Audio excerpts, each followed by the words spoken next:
তোফায়েল ভাইয়ের সাথে রক্ষী বাহিনীর সম্পৃক্ততা সেরকম না। যদি থাকতো তাইলে বঙ্গবন্ধু হত্যার পরে তিনি রক্ষী বাহিনীকে মোবিলাইজ করতেন। শেখ হাসিনা কেন তোফায়েল আহমেদকে দেখতে পারতেন না?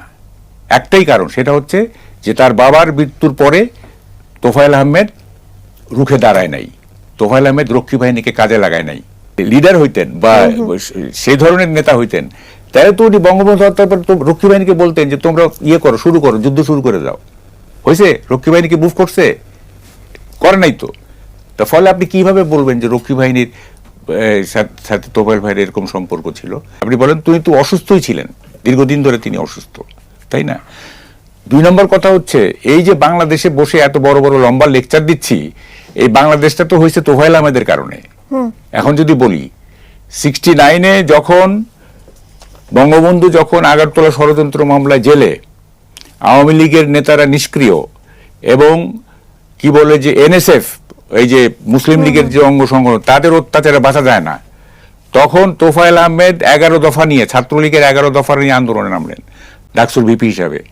এবং এমন আন্দোলন, যে আন্দোলনকে পশ্চিম পাকিস্তানের বিভিন্ন দল সমর্থন দিতে বাধ্য হয়েছে।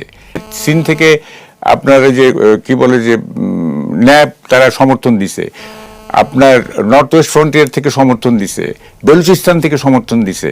হ্যাঁ, এটা একটা অল পাকিস্তান আন্দোলন ছিল পাঞ্জাবি শাসক গোষ্ঠীর বিরুদ্ধে।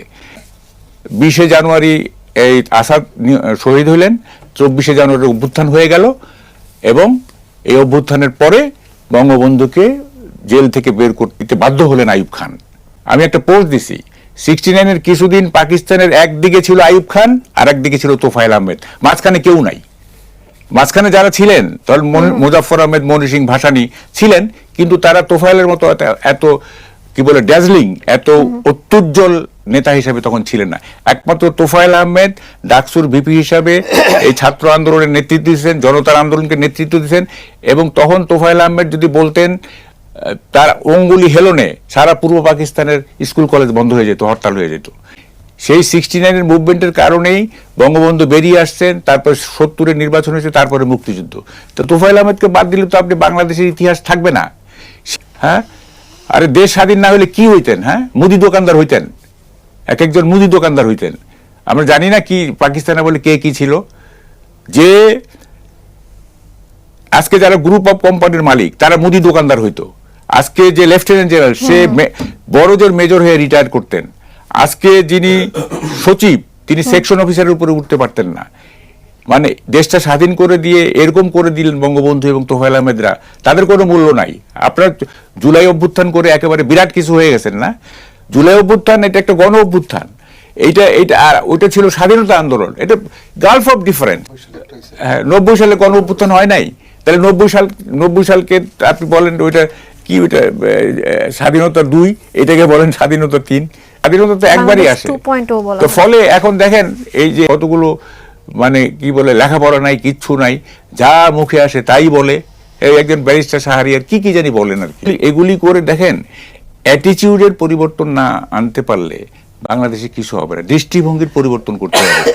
এইখানে মানে 2টা মেজর দৃষ্টিভঙ্গি এখানে প্রিভেল করতেছে, একটা হচ্ছে প্রো লিবারেশন আর একটা হচ্ছে অ্যান্টি লিবারেশন। ঠিক আছে, এই 2টা পরস্পর বিরোধী দৃষ্টিভঙ্গি আজকে আমাদের সমাজকে অস্থির করে তুলতেছে, আমাদের সমাজকে কলুষিত করে তুলতেছে। দৃষ্টিভঙ্গিটা ঠিক রাখতে হবে, কোনটা সত্য কোনটা মিথ্যা সবাই জানে, জানার কথা না যে এটা আমরা বুঝি না। হ্যাঁ, যারা আজকে নতুন প্রজন্ম, তারা হয়তো ইতিহাসটা জানে না, তারা তাদের পূর্বপুরুষদের কাছ থেকে জেনে নিক, তারা লেখাপড়া করে জেনে নিক। হ্যাঁ, অসুবিধা তো নাই। কিন্তু এইভাবে ইনডিসক্রিমিনেটলি, নির্বিচার ভাবে এই যে কথা বলে যাওয়া, হ্যাঁ, যারা স্বাধীন, যাদের নেতৃত্বে তোফায়েল আহমেদ শুধুমাত্র যে 69-এর মুভমেন্ট করছেন তা না, তোফায়েল আহমেদ তো আপনার মুক্তিযুদ্ধের একজন বড় সংগঠক। আচ্ছা, তারপরে দেখেন স্বাধীনতার পরে উনি এমন, তোফায়েল আহমেদের মধ্যে সেন্সিবল পলিটিশিয়ান খুব কম আছে। রক্ষী বাহিনী 30 থেকে 40 হাজার জাসদের কর্মী হত্যা করছে, জন লোককে রক্ষী বাহিনী হত্যা করছে। আমার কাছে 20 থেকে 25টা নাম আছে, তারপর আমি 100 জন রিস্ক কাভার করে 100 জন বলতেছি।